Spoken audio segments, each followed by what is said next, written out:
नमस्कार विद्यार्थी मित्रांनो, आज आपण नवीन प्रकरणाला सुरुवात करणार आहोत. त्या प्रकरणाचं नाव आहे सहकारी संस्थांचा आयुक्त व निबंधक. यापूर्वी आपण दोन प्रकरणं अभ्यासली. त्याच्यामध्ये पहिल्या प्रकरणामध्ये पाहिलं आपण सहकारी संस्थेची संघटनात्मक रचना, आणि दुसऱ्या प्रकरणामध्ये पाहिलं आपण सचिवाचा पत्रव्यवहार. मग सचिवाला कोणकोणत्या कारणांसाठी कोणाकोणाशी पत्रव्यवहार करता याची सविस्तर माहिती आपण दुसऱ्या प्रकरणात अभ्यासली आहे. त्याचे नमुने देखील पत्राचे पाहिले आपण. आता आपण पाहणार आहोत सहकारी संस्थांचा आयुक्त व निबंधक. तत्पूर्वी आपल्याला सहकार चळवळीचा इतिहास हा लक्षात घ्यायचा आहे. भारतामध्ये पहिला सहकार कायदा 1904 साली मंजूर झाला आणि या 4च्या कायद्यानुसार सहकारी पतसंस्थांची निर्मिती झाली. या कायद्यानुसार फक्त सहकार क्षेत्रामध्ये पतसंस्था निर्माण करता येतील एवढाच पुरता मर्यादित हा कायदा होता. इतर क्षेत्रात सहकारी संस्थांची निर्मिती होत नव्हती. मग या कायद्यातील त्रुटी लक्षात आल्यानंतर इसवी सन 1912ला दुसरा सहकार कायदा अस्तित्वात आला आणि या कायद्यानुसार मध्यवर्ती सहकारी बँकांची स्थापना झाली आणि विविध क्षेत्रामध्ये सहकारी संस्थांची निर्मिती झाली. 1912 ते 1919 पर्यंत सहकार कायदा हा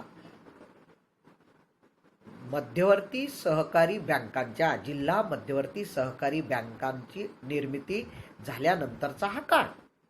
या काळामध्ये निरनिराळ्या क्षेत्रात मोठ्या प्रमाणात सहकारी संस्था निर्माण झाल्या. सहकाराचं जाळं निरनिराळ्या क्षेत्रात पसरल्या गेलं.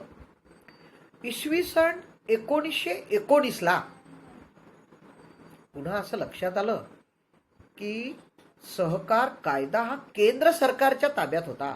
केंद्र सरकारच्या अधिपत्याखाली सहकार कायदा होता. या सर्व सहकारी संस्था केंद्राच्या नियंत्रणामध्ये काम करीत होत्या. त्या सहकारी संस्थांच्या कार्यक्षेत्राबरोबरच विस्तृत असं कार्यक्षेत्र झालं. देशभर सहकारी संस्थांचं जाळं पसरलं आणि त्यामुळे सहकार क्षेत्रावर नियंत्रण ठेवण्याकरता इसवी सन 1919ला पुन्हा कायद्यामध्ये दुरुस्ती करण्यात आली आणि नवीन कायदा अस्तित्वात आणला.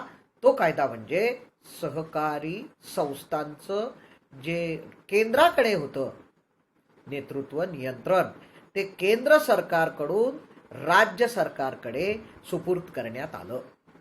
म्हणजे काय झालं, 1919च्या कायद्यानुसार प्रत्येक राज्य सरकारला आपला स्वतःचा स्वतंत्र सहकार कायदा निर्माण करता येऊ लागला आणि त्या कायद्याची व्याप्ती त्या राज्यापुरतीच मर्यादित राहिली. त्या अनुषंगानं इसवी सन 1960 रोजी महाराष्ट्र राज्य कधी स्थापन झालं, 1 मे 1960ला, आणि त्याच वर्षी महाराष्ट्र राज्याचा सहकार कायदा अस्तित्वात आला आणि या कायद्याच्या नुसार महाराष्ट्रात निर्माण होणाऱ्या सगळ्या प्रकारच्या सहकारी संस्थांचं नियंत्रण करण्यात आलं. आजही याच कायद्याच्या अनुषंगानं सहकारी संस्था निर्माण होतात व या सर्व प्रकारच्या सहकारी संस्थांचा कारभार चालतो. सहकारी संस्थांचा कारभार हा लोकशाही पद्धतीनं चालतो. सहकारामध्ये भांडवलाला स्थान नाही, भांडवलदारी चालत नाही. लोकशाहीमध्ये ज्याप्रमाणे एका व्यक्तीला एक मत दिलं जातं, एक मताचा अधिकार असतो, तसंच सहकारी संस्थेमध्ये देखील एक व्यक्ती एक मत हे तत्व उपयोगात आणलं जातं. सहकारी संस्था मुळातच सेवा प्रदान करण्यासाठी स्थापन झालेल्या असतात. त्यांचा नफा कमावणे हा हेतू नसतो. प्रामुख्यानं सहकारी संस्था लोकशाही पद्धतीनं चालवल्या जातात. लोकशाही पद्धतीने सहकारी संस्थांचा कारभार चालतो. मग या संस्थांवर नियंत्रण ठेवण्यासाठी सहकार कायद्यानुसार एक प्रमुख म्हणून निबंधक अस्तित्वात आला. आणि मग निबंधकाच्या माध्यमातून या राज्यातील सर्व सहकारी संस्थांवर नियंत्रण ठेवण्याचं काम केलं जातं. हे निबंधक पूर्ण राज्याकरता नियुक्त केल्या जातात. इसवी सन 1968 पासून निबंधकाच्या नावामध्ये बदल करण्यात आला आणि त्याला आयुक्त व निबंधक असं म्हणण्यात आलं. आणि आयुक्त व निबंधकाच्या माध्यमातून काम करत असताना नामाविधान बदललं, परंतु कार्यपद्धती तीच, नाव त्याचं बदललं. म्हणजे जून 1968 पासून निबंधकाचं नाव आयुक्त आणि निबंधक, म्हणजे निबंधकावर आयुक्ताची आणि निबंधकाची जबाबदारी येऊन पडली. महाराष्ट्र राज्यातील सर्व सहकारी संस्था सहकार आयुक्त व निबंधक यांच्या अंतर्गत काम करतात. आणि सहकारी संस्थांचं जे कार्यालय आहे ते कार्यालय कुठं आहे? महाराष्ट्र राज्याचं सहकार आयुक्त आणि निबंधक सहकारी संस्था महाराष्ट्र राज्य पुणे या कार्यालयाच्या अंतर्गत नियंत्रणाखाली सहकार चळवळ ही चालवलेली दिसून येते. ही चळवळ आर्थिकदृष्ट्या दुर्बल असणाऱ्या घटकांची आहे आणि आर्थिकदृष्ट्या दुर्बल घटकांनी ही चळवळ चालवलेली आहे. सहकार चळवळीवर नियंत्रण ठेवण्यासाठी निबंधकाची नेमणूक केली जाते आणि केंद्र सरकारनं इसवी सन 2011च्या मार्च महिन्यामध्ये सहकार कायद्यात 97वी घटना दुरुस्ती केली आणि केंद्राच्या आदेशानुसार 13 ऑगस्ट 2013 पासून नवीन सुधारणा व दुरुस्त्यासह सहकार कायदा महाराष्ट्रात अंमलात आला. आणि या कायद्याच्या अनुषंगानं आपल्याला सहकार कायदा आपल्याला विचारात घ्यायचा आहे. सहकार आयुक्त व निबंधक यांचा अर्थ, भूमिका, कार्ये, अधिकार, जबाबदाऱ्या या सर्वांसंबंधी आपण माहिती पाहणार आहोत. सहकार आयुक्त व निबंधकाचा विचार केल्यानंतर आपल्याला त्याचा पहिले अर्थ लक्षात घ्यायचा आहे.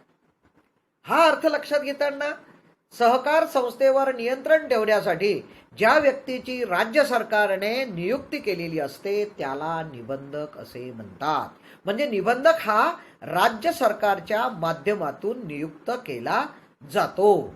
मग त्याचं काम काय आहे? सर्वसाधारणपणे सहकारी संस्थेची नोंदणी करणे, सहकारी संस्थांना मार्गदर्शन करणे, त्यांच्या कार्यावर नियंत्रण ठेवून त्यांच्या कार्यात समन्वय घडवून आणणे आणि राज्य पातळीवर सहकार खात्याकडून नियुक्त केलेला सर्वोच्च अधिकारी म्हणजे सहकार आयुक्त व निबंधक होय. सोप्या शब्दात आपल्याला म्हणता येईल की सहकार संस्थेची नोंदणी करणे, त्यांना मार्गदर्शन करणे, त्यांच्या कार्यावर नियंत्रण ठेवून त्यांच्या कार्यात समन्वय साधण्याकरता राज्य पातळीवर सहकार खात्याकडून ज्या व्यक्तीची सर्वोच्च अधिकारी म्हणून नियुक्ती केली जाते त्या व्यक्तीला आयुक्त व निबंधक असे म्हणतात. निबंधकाची व्याख्या देखील सहकार कायद्याच्या कलम 2 पोट कलम 24 मध्ये व्याख्या केलेली आहे आणि ती व्याख्या अशी आहे की ज्या व्यक्तीची नियुक्ती सहकार आयुक्त व निबंधक या पदावर महाराष्ट्र शासन करते त्या व्यक्ती सहकार आयुक्त व निबंधक असे म्हणतात. आणि ही नियुक्ती राज्य सरकार सहकार खात्याचा प्रमुख निबंधक म्हणून केलेली असते. त्याच्या मदतीकरता अतिरिक्त आयुक्त नेमले जातात. आणि महाराष्ट्रामध्ये 9 विभाग आहेत आणि या 9 विभागाकरता त्यांच्या मदतीसाठी निरनिराळ्या विभागाचे विभाग प्रमुख नियुक्त केले जातात. आणि हे अतिरिक्त आयुक्त नेमल्यानंतर प्रत्येक विभागाकरता सहनिबंधक नेमले जातात आणि प्रत्येक जिल्ह्याकरता जिल्हा उपनिबंधक नियुक्त केला जातो. सहकार आयुक्त व निबंधक यांची प्रशासकीय रचना ही कशी असते याचा देखील विचार या प्रकरणाच्या माध्यमातून आपण करणार आहोत. आपण आता बोलताना म्हटलं की महाराष्ट्रामध्ये 9 विभाग आहेत. ते 9 विभाग कोणते? मुंबई, पुणे, औरंगाबाद, नागपूर, अमरावती, नाशिक, कोकण, कोल्हापूर आणि लातूर असे राज्याचे 9 विभाग आहे. आणि राज्य सहकार आयुक्त व निबंधक यांचं मुख्य कार्यालय कुठं आहे? पाहिलं आपण, पुणे आहे. मग या 9 विभागासाठी प्रशासकीय रचना कशा पद्धतीची आहे याचा विचार या ठिकाणी आपण करणार आहोत. राज्याकरता सर्वोच्च अधिकारी म्हणून संपूर्ण राज्याकरता असणारा तो म्हणजे कोण? सहकार आयुक्त व निबंधक. विभागाकरता, संपूर्ण विभागाकरता प्रमुख म्हणून ज्याची नियुक्ती केली जाते त्याला विभागीय सहनिबंधक असे म्हणतात. आणि जिल्ह्याकरता, संपूर्ण जिल्ह्याकरता ज्याची नियुक्ती केली जाते त्याला जिल्हा उपनिबंधक असे म्हणतात. आणि तालुका स्तरावर जी नियुक्ती असते त्याला सहाय्यक निबंधक असे म्हणतात. मग सहकार आयुक्त व निबंधकाची भूमिका काय आहे? सहकार कायद्यानुसार सहकार आयुक्त व निबंधक हा सर्वोच्च अधिकारी आहे. सहकार चळवळीमध्ये निबंधकाची भूमिका अत्यंत महत्त्वाची आहे. निबंधक हा सहकार चळवळीचा पाया असतो असं मत कृषी आयोगानं व्यक्त केलेलं आहे. सहकार चळवळीवर नियंत्रण ठेवण्यासाठी 1904च्या सहकार कायद्याबरोबरच भारत सरकारने एक सहकार खातंच निर्माण केलं आणि त्याचा एक प्रमुख नियुक्त केला मंत्री, सहकार मंत्री अस्तित्वात आला. सहकार आयुक्त व निबंधकाचं मुख्य काम म्हणजे सहकारी संस्थेच्या कायद्यानुसार सहकारी संस्थेची नोंदणी करणे, पोट नियमांना मंजुरी देणे, त्यांच्या कारभारावर नियंत्रण ठेवणे, त्यांचा न्यायनिवाडा करणे आणि आवश्यकतेनुसार संस्थेवर कारवाई करणे, संस्थेचं विसर्जन करणे यासारखी कार्ये प्रामुख्यानं निबंधकाला सहकारी संस्थेचा मित्र, सल्लागार, मार्गदर्शक म्हणून काम पाहावं लागते. अशा स्वरूपाचं तो काम करत असल्यामुळे सहकार आयुक्त व निबंधकाची जी भूमिका आहे ती भूमिका कशी आहे? सहकारी संस्थांचा मित्र, सहकारी संस्थेचा सल्लागार, सहकारी संस्थेचा मार्गदर्शक अशा प्रकारची त्याची भूमिका असते. आणि ही भूमिका आपल्याला खालील मुद्द्याच्या अनुषंगाने स्पष्ट करता येईल. 1. प्रतिनिधी म्हणून, 2. नेता म्हणून, 3. युवा म्हणून. आणि या सगळ्या प्रकारची भूमिका ही सहकार आयुक्त व निबंधकाची असते. आपल्याला विचारलं जाऊ शकतं की सहकार आयुक्त व निबंधकाची भूमिका सांगा. मग सहकार आयुक्त व निबंधकाची पहिली भूमिका आहे प्रतिनिधी. तो सहकारी संस्थेचा प्रतिनिधी असतो. सहकारी संस्थेवर विकास होण्यासाठी, सहकारी संस्थेची चळवळ पुढे जाण्यासाठी, प्रगतिशील होण्यासाठी तो राज्य सरकारचा प्रतिनिधी म्हणून काम पाहतो. राज्य सरकारच्या योजना ज्या असतात त्या योजना सभासदांपर्यंत, संस्थांपर्यंत पोहोचवण्याचं काम हा सहकारी निबंधक करत असतो. त्या दृष्टीनं त्याची राज्य सहकारी संस्थांचा प्रतिनिधी म्हणून महत्त्वाची भूमिका असलेली आपल्याला दिसून येतो. राज्यातील सहकार चळवळीचं नेतृत्व करण्याचं काम हा निबंधक करत असतो. नेतृत्व म्हणजे दुसरी भूमिका आपण पाहिली ती म्हणजे नेत्याची भूमिका. राज्य सहकार चळवळ नियंत्रणात ठेवण्याचं काम, सहकार चळवळीला राज्यात प्रगतिशील करण्याचं काम, सहकार चळवळ विकसित करून सहकार क्षेत्र जास्तीत जास्त प्रमाणात निर्माण करण्याचं काम एक नेता म्हणून सहकारी संस्थेचा निबंधक काम पाहतो. तो राज्यातील सहकार चळवळीचा प्रमुख असतो. त्याच्याच नेतृत्वामध्ये राज्यातील सहकार चळवळ ही चालवलेली जाते आणि या सहकार चळवळीचा प्रमुख म्हणून, नेता म्हणून देखील सहकार आयुक्त व निबंधकाची भूमिका असलेली आपल्याला दिसून येते. तिसरा मुद्दा आपण पाहिला, दुवा. राज्य सहकार आणि सहकारी संस्था यांचा मुख्य दुवा म्हणून काम करण्याचं काम, मुख्य दुवा म्हणून भूमिका सहकार आयुक्त व निबंधकाची असलेली आपल्याला दिसून येते. त्याच्यानंतरचा मुद्दा आपण पाहणार आहोत तो म्हणजे पालकत्व. सहकार आयुक्त व निबंधकाच्या भूमिकेमध्ये पालकत्वाची भूमिका फार महत्वाची आहे की सहकारी संस्था निर्माण झाल्यानंतर त्या सहकारी संस्थांना मार्गदर्शन करणे, आवश्यकतेनुसार मदत करणे, त्या सहकारी संस्थेचा विकास कसा होईल या दृष्टीनं प्रयत्नशील राहणे, म्हणजे एक पालक म्हणून संस्थेचा त्याला जबाबदारी स्वीकारावी लागते. कारण निबंधक हा सहकार चळवळीचा, सहकारी संस्थेचा प्रमुख आहे आणि आपल्या क्षेत्रातील सहकारी संस्था विकसित झाल्या पाहिजे, त्यांची प्रगती झाली पाहिजे, या दृष्टीनं सहकारी संस्थेच्या निबंधकाला पालकत्वाची भूमिका निभवावी लागते. संगोपन करावे लागतं, संस्था वाढवावी लागते आणि संस्थेची कशी वाढ होईल, संस्थेच्या कारभारातल्या त्रुटी कशा कमी होतील, दोष दूर कसे करता येईल याच्या संबंधीचं मार्गदर्शन हा सहकार आयुक्त व निबंधक करत असतो. त्याचबरोबर सहकारी संस्थेच्या सभासदांमध्ये नेतृत्व कसं विकसित होईल याचा प्रयत्न देखील तो करीत असतो.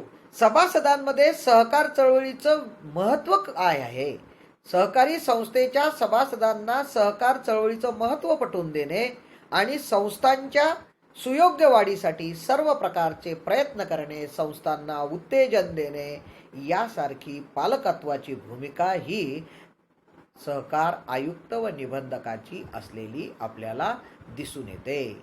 त्यानंतरची भूमिका आहे त्याची मार्गदर्शक. सहकार आयुक्त व निबंधक हा सहकारी संस्थेचा मार्गदर्शक असतो. मार्गदर्शक म्हणून त्याला महत्वाची भूमिका पार पाडावी लागते. कारण राज्यातील सर्व सहकारी संस्थांवर नियंत्रण ठेवण्याचं काम सहकारी निबंधक करत असतो. त्यामुळे निबंधक हा एक सहकारी संस्थेचा मार्गदर्शक आहे. सहकारी संस्थेची मार्गदर्शकाची भूमिका निबंधकाला पार पाडावी लागते.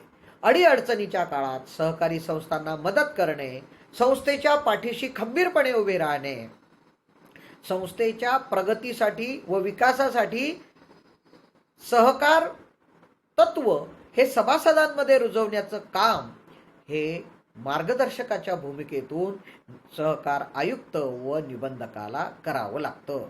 त्यासाठी ज्या काही चुका झाल्या असतील त्या चुका दुरुस्त करणे, सहकारी संस्थेच्या कारभाराची चौकशी करणे, तपासणी करणे आणि त्यांच्यामध्ये गुणात्मक बदल घडवून आणण्यासाठी त्यांना योग्य प्रकारचं मार्गदर्शन करण्याचं काम सहकार आयुक्त व निबंधक हा करीत असतो.